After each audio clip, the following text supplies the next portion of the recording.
Christianity is facing an existential threat. Shirika la kukuza haki za Wakristo Open Doors limeripoti kwamba mwaka 2024 nchini Nigeria watu takribani 3,100 wa Kikristo waliuawa. Shirika la Genocide Watch liliweka takwimu kwamba tangu mwaka 2000 takribani watu 62,000 wa Kristo wameuawa nchini Nigeria. Serikali ya Nigeria inakanusha maana hiyo kuwa ni mauaji yanayolenga Wakristo pekee.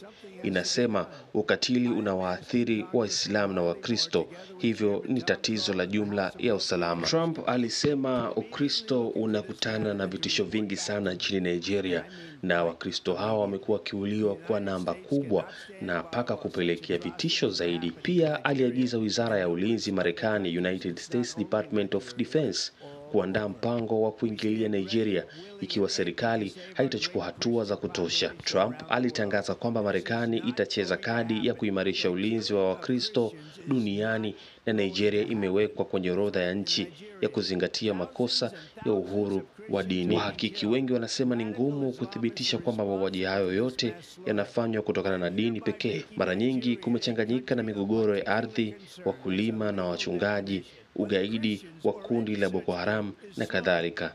Nigeria imewaambia na diplomasia wa kigeni waliotumwa nchini humo kwamba kuteuliwa kwake kama mkiukaji wa uhuru wa kidini na Marekani kulikuwa na taarifa potofu za msingi. Katibu wa kudumu wa Wizara ya Mambo ya Nje, Donoma Omar Ahmed, aliwaambia wajumbe katika mkutano katika mji mkuu Abuja jana Jumatano kwamba madai ya hivi karibuni ya kutoka nje yanapopendekeza mateso ya kidini ya kimfumo nchini Nigeria hayana misingi. Haikubainika wazi kama balozi wa Marekani alikuwepo katika mkutano huo. Nigeria na Marekani zimekuwa zikikabiliwa na mgogoro wa kidiplomasia tangu Rais Donald Trump aliposema Ijumaa iliyopita kwamba alikuwa akiitaja Nigeria kama nchi inayotia wasiwasi. Uteuzi wa Wizara ya Mambo ya Nje kwa ukiukaji wa uhuru wa kidini kuhusu mauaji ya Wakristo. Taifa hilo la Afrika Magharibi lina migogoro mingi ambayo wataalamu wanasema inaua Waislamu na Wakristo, mara nyingi bila ubaguzi. Baadaye Trump alitishia kushambulia kijeshi nchini humo.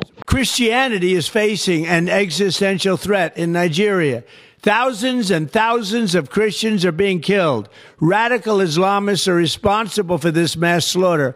I am hereby making Nigeria a country of particular concern. That's a legal definition. When the Christians or any such group is slaughtered, like is happening in Nigeria, 3,100 versus 4,476 worldwide. What horrible numbers. Something has to be done. I am asking Congressman Riley Moore, together with Chairman Tom Cole and the House Appropriations Committee, to immediately look into this matter and to report back to me. And I mean, like, immediately. The United States cannot stand by while such atrocities are happening in Nigeria and numerous other countries. It's not only Nigeria, it's all over. We stand ready, willing, and able to save our great Christian population around the world. This is not going to happen. The killing of Christians is not going to happen.